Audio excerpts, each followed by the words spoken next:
మరొక ముఖ్యమైన విషయం, మనకి ప్రకృతిలో కనిపించేది ఎంత ఉందో కనిపించేది కూడా అంత ఉంది. సైన్స్ రీసెర్చ్ చేసి కొంతవరకు తెలుసుకోగలిగింది, కానీ సైన్స్ పరిధికి అందరంత విశాలమైన విషయం ఇది. యాక్చువల్గా సూక్ష్మమైన విషయాలు దీంట్లో చాలా ఉన్నాయి. సో దాంట్లోనే ఏంటంటే భూత ప్రేతాలు కానివ్వండి, లేకపోతే నెగిటివ్ ఆలోచనలు కానివ్వండి, మనం ఇవాళ సమాధానం చూస్తున్నాము.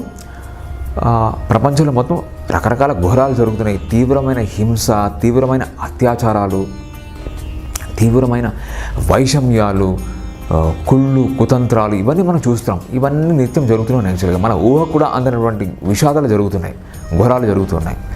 సో ఇవన్నీ మనుషుల మనసులోకి ఎలా వస్తాయి? ఇలాంటి ఆలోచనలు ఏవి వాటిని మనుషులు ఈ విధంగా ప్రేరేపిస్తాయి అంటే, దానికి మనుషులు ఏం చెప్తారంటే, ప్రకృతి లోపల మనకి తెలియకుండా చాలా నెగిటివ్ ఫోర్సెస్ అంటారు. వాటినే భూత ప్రేతాలు అని అంటారు. యాక్చువల్గా అవి మనకు తెలియకుండా మన మీద ప్రభావం చూపిస్తూ ఉంటాయి, మన లోపల విషప ఆలోచనలు పుట్టిస్తూ ఉంటాయి. వాటి ఆధారంగా మనుషులు చాలా తప్పులు చేస్తూ ఉంటారు అని వాళ్ళు ఎక్స్ప్లెయిన్ చేస్తారు.